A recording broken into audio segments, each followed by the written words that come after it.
Buongiorno, buonasera, benvenuti amici. Welcome my friends. My name is Vincenzo and welcome to my channel. And the channel is Fountain Pen Therapy.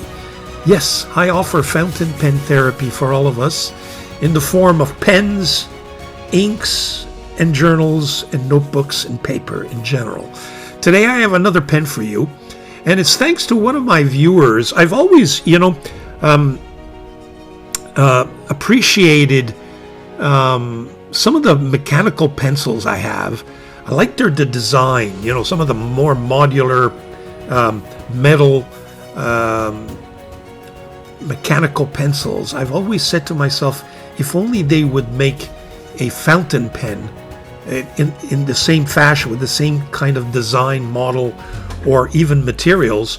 And one of my viewers said, well, you should check out this pen maker by the name of Spoke Design. And so I went on their website and I was blown away. And I thought I'd order a fountain pen. I already have a Spoke Design mechanical pencil. And so I've added to that a Spoke Design fountain pen, and that I thought I'd introduce to you. And in particular, it's going to be the Spoke Axle in titanium. So without any further ado, Fountain Pen Therapy presents the Spoke Design Spoke Axle in titanium finish. Be right back.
Okay, so we're back with the writing instruments. Here you see typical packaging, I would imagine. This is my fountain pen. It came in this roll. Very nice. Of course, it was well packaged in there. And you saw that in my B-roll. Very nice. Fun way of packaging things. And here you have the two writing instruments. This is a pencil that I've owned from Spoke for many, many years now. It's got, what I like about it is, first of all, the metal feel, very nice. And two, I have a tendency to press on my pencil leads so I break them easily. So this is a 0.9. It's my favorite size, so that, when I press on it, it doesn't immediately snap like my 0.5s or my 0.7. I know that I could replace them with harder leads, etc. There's all kinds of leads out there that could solve the problem, but I still prefer the thickness of a 0.9. And so there you have it, the way it is.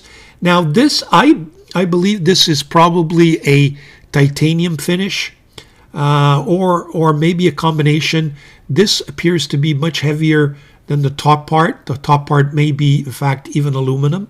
I don't believe they offer this particular model anymore. But in speaking of models, why don't I show you a little bit of their website. Here we go. So you can get click pens. You can see here. They have a selection of mechanical pencils, and mine looks a little bit like this one. So let's just look to see if there's any description of the materials that are being used. I don't see that per se. Let me just pick one and see if they get into the details. Yeah, titanium. So it's a combination. Yeah, it looks like it is titanium. So it looks like mine is titanium. And apart from the pencil, so these are the pens, those are the pencils. Then we have capped pens, and you can get some roller balls as well. And here are the fountain pens. And of course, I've chosen this one, the spoke axle. So let's go back to my overhead camera.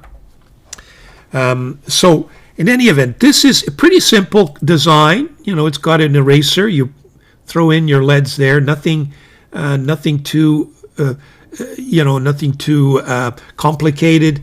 There's no automatic mechanism that hides the tip there, the tube, the lead tube. But the lead just comes out as, pretty standard mechanical pencil. I just love the feel of this. Very, very nice. You almost feel like you're an architect when you're writing with this, You can see that nice modular design. And so when I got this other one, which of course is the fountain pen, I was just totally blown away. Take a look at, there's that spoke design logo on the finial. Very nice, rounded off. You can see some threads there, and we'll see what that purpose that serves in a second.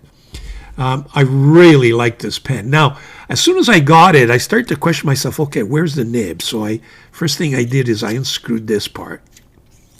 And I said, no, that reveals the cartridge converter. So I said, so automatically the nib must be there, and of course it is. There it is. It reveals a Yowo nib with a standard plastic Yowo feed. Very nice design, well made. In fact, this was screwed in so nicely that I didn't quite see the break there, so I was wondering where the nib was. But there you have it, very nice. And of course, what you do here is when you remove the cap, you can use it without. It's a little small, but it fits. I have a kind of a large hand, and it fits nicely. Or you can even post by screwing in the top part, and of course that adds the necessary size, and then it's just absolutely perfect. You can see the thread there. Everything is smooth. Everything is done, knurled so nicely. There are no rough spots anywhere where you can say where it wasn't machined properly. Really, really nice product. And the pen, it's titanium, so it's not heavy. It's got such a comfortable feel in your hand. And this portion of the nib section is not slippery at all, at all, at all. I'm really looking forward to writing with this pen.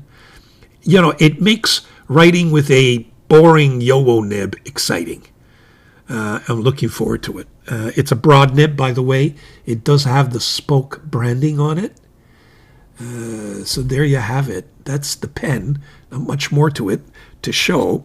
So what I propose is that we, let's take a look at a couple of pen and size comparisons. Then we'll put up some measurements and we'll do a writing sample. I'll be right back with some more pens, and we'll compare this one to others. So here we have, first of all, let's start with the fountain pen. I pulled out some of my sampling of some of my titanium, materialed pens.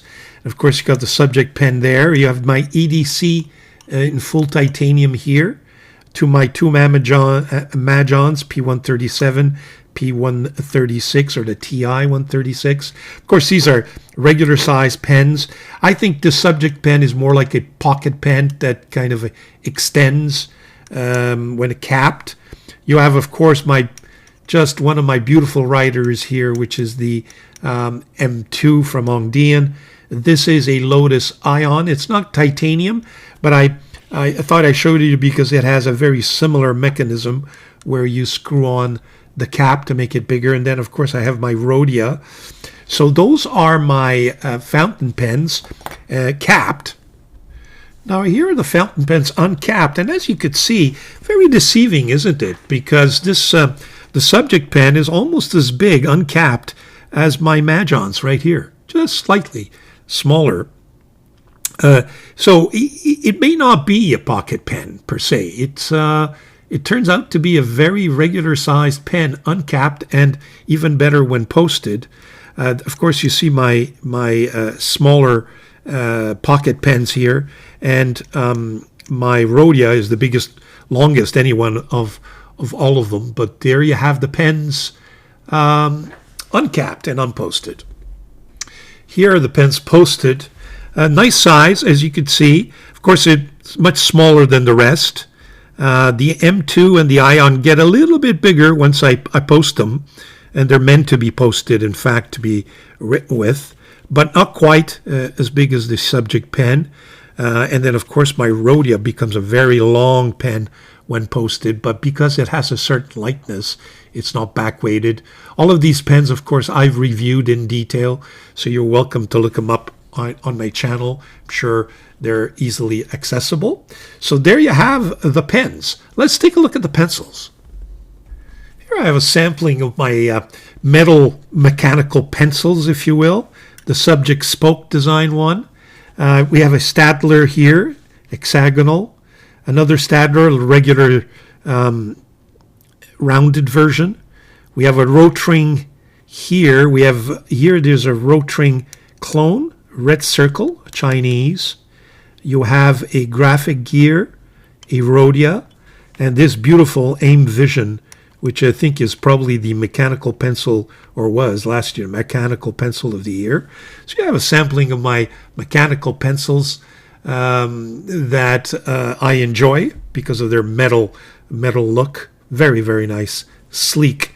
They all have very unique, some of them have very unique features, but we won't get into the details. But I thought I'd show you a sampling of those mechanical pencils. Here you have it.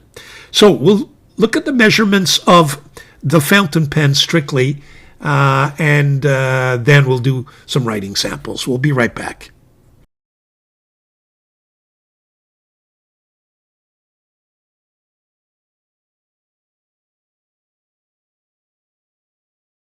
Okay, so we're back with the writing sample. I'm really looking forward to writing with this pen. I got to tell you, folks. Very, very nice.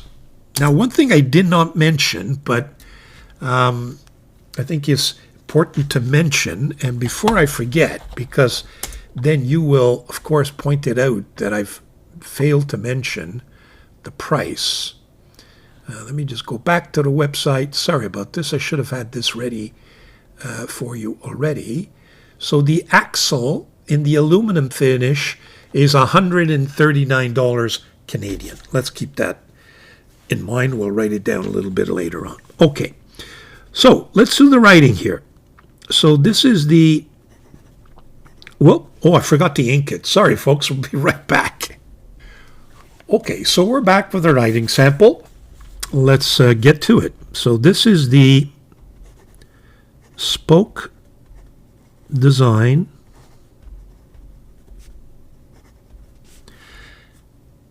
titanium axle. They do have it in aluminum as well, but this one is the titanium version.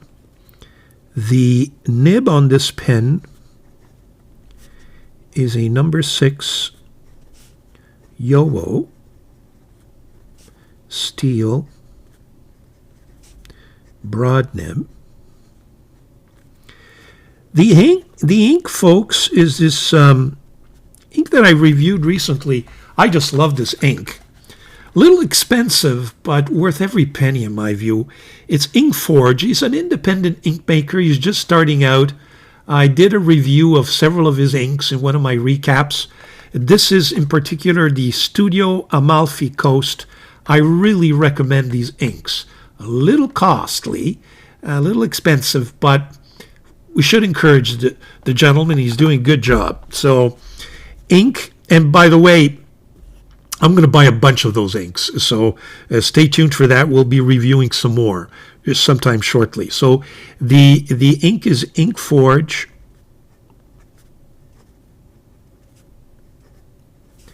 And it's the Studio Amalfi Coast. The paper I'm using here is a Wonderland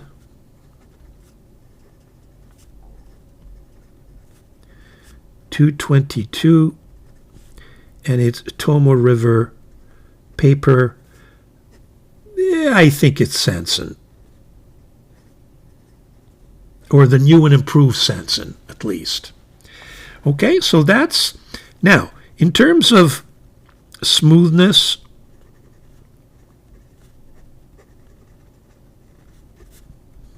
it's extremely smooth. It's a Yowo broad, so extremely smooth. Not a problem there. It's fine-tuned. The wetness, again, with this ink and with the broad, you know, it's extra wet.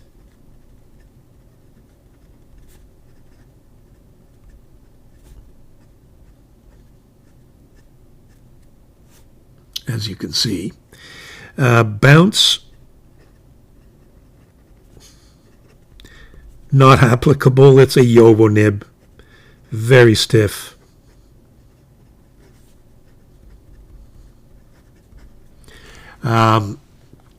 Flow.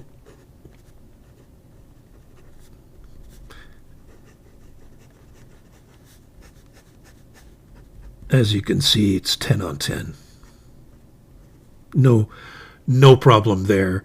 One thing I wanted to mention, I'm assuming that given that this is a, you know, there's no holes there at all, that once I cap this, I shouldn't have a dry nib issue. I didn't review it, but stay tuned for that. I always like to revisit my pens after I review, write with them for several weeks, and just to see if they behave properly.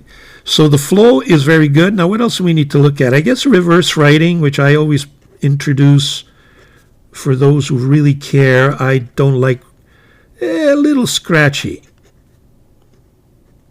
And I don't want to ruin the nib because of that. So that's reverse. Now let's look at likes and dislikes.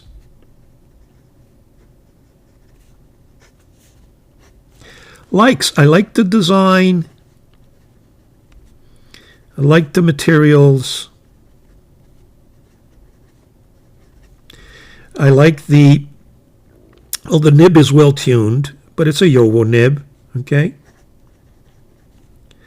You can't go wrong, I guess. Nothing spectacular, but writes very, I just enjoy writing with the pen. It's the pen that makes it, makes this pen as opposed to the nib.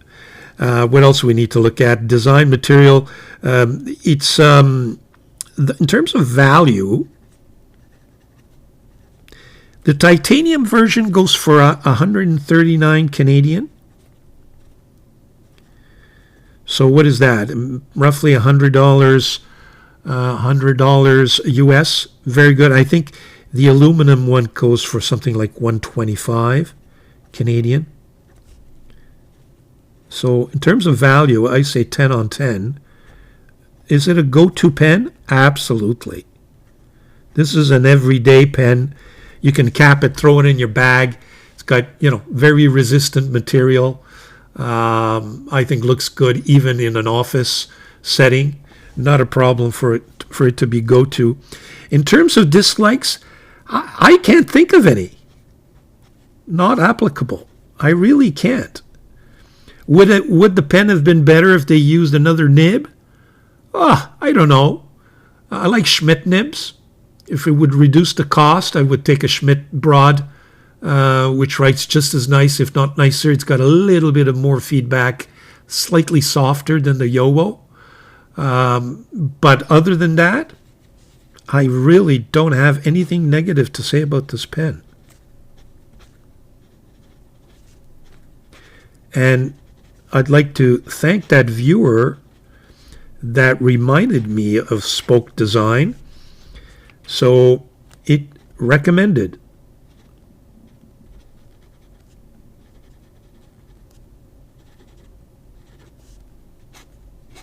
There you go. Very nice. Now, what else do we want to do? Well, before we end this, let's take a look at that pencil. Let me just close. I guess maybe the one, downside is that you have to keep screwing and unscrewing. Some people may not have the patience for that. Personally, I don't think that's a dislike on my part. Not for me. Pencil. Let's take a look at this. This is the spoke. The number 9 is perfect for me. Mechanical pencil. It's got a 0.9 lead. Very nice. You see, no matter how hard I try or I press on it, the lead doesn't break on me, so very nice. Probably has a HB soft, or whatever they call it. It's a lighter lead, but still very nice, very comfortable, very modular. Feel like an architect when I write with this thing. So there you have it, my spoke design writing instruments that I'm very, very happy with. Got to say, I didn't expect it to pop into the picture, but when that viewer spoke about it, I said, let me take a look. I tell you folks, I did not hesitate. I ordered it right away. Nice little writing instrument. I really recommend it. So there you go. I hope you enjoyed that. Spoke design, folks. Not expensive. Nice writing instrument. Really comfortable writer.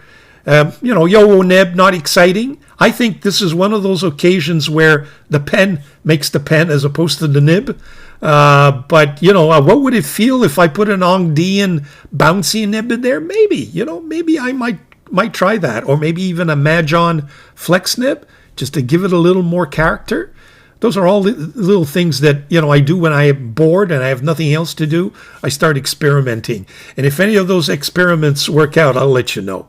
Enjoy your pens, your ink, and your journals and your paper. It's fountain pen therapy for all of us. Subscribe, like, comment, well appreciated. Ciao, folks.